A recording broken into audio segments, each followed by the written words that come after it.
by faith. ඇදහිල්ලෙන්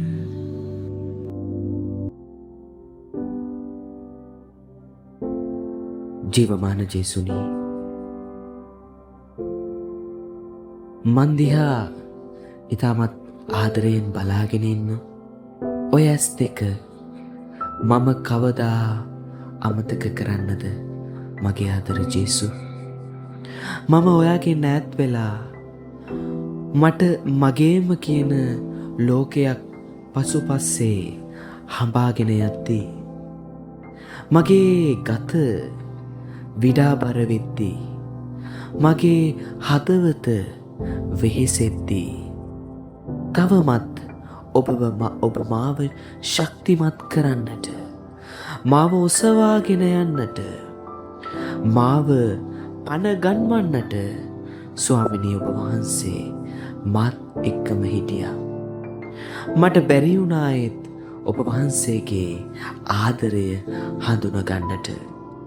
මට බැරි වුණායෙත් ඔබ වහන්සේගේ ඒ උණුසුම අත්විඳින්නට. මේ ලෝකයේ තිබෙන දේවල් රස කර කර, මේ ලෝකයේ තිබෙන දේවල් පස්සේ හඹාගෙන යද්දී මට දැනුනේ නෑ මට ඔබ වහන්සේ නැති වුණා කියලා. පාපය එච්චර රසවත් වෙද්දි ජේසු මම ඒකට ඇබ්බැහි වුණා. මම ඒකට ලොල් වුණා. මම ඒකට කෑදර වුණා. මං එක බදාගෙන ජීවත් වුණා. නමුත් ජේසු ඔයා මාව බදාගෙන, මාව තුරුළු කරගෙන මේ ගමන යනවා කියලා මට දැනුනේ නැහැ. නමුත් අද මට දැනුණා ඔබ වහන්සේ මාත් එක්කම මා අසලින්ම ඉන්නවා කියලා.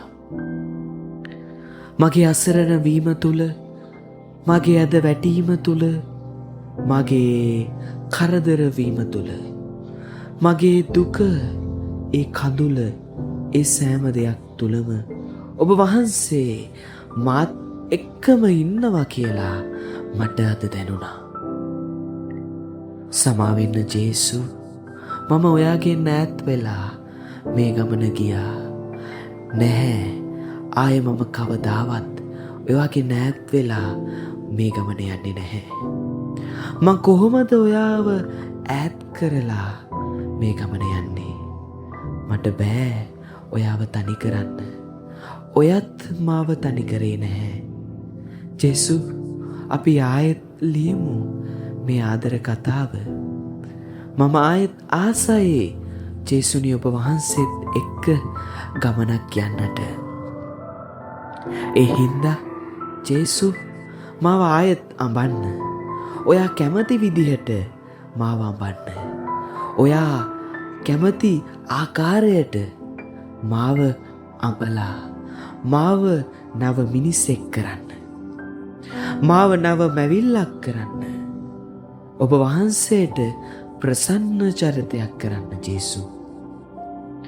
ඔව්, මම අද ඉඳලා අලුත් මැවිල්ලක්. ඔව්, මම අද ඉඳලා ඔබ වහන්සේත් එක්ක ගමන් කරනවා. ඔබ වහන්සේ ළඟටම වෙලා ඉන්නවා. ඔබ වහන්සේ තුරුල් කරගෙන එන්න ඒ උණුසුම මට දැනෙනවා.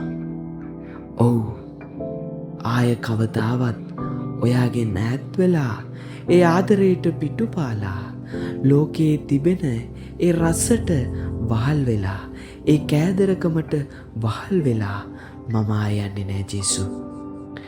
ආය කවදාවත්ම ඔයාගෙන් ඈත් වෙලා මේ ගමන යන්නේ නැහැ. මට මේ ගමන යන්නත් බෑ. ඒ හින්දා ජේසු මාත් එක්කම ඉන්න. මාව ඔසවාගෙන යන්න.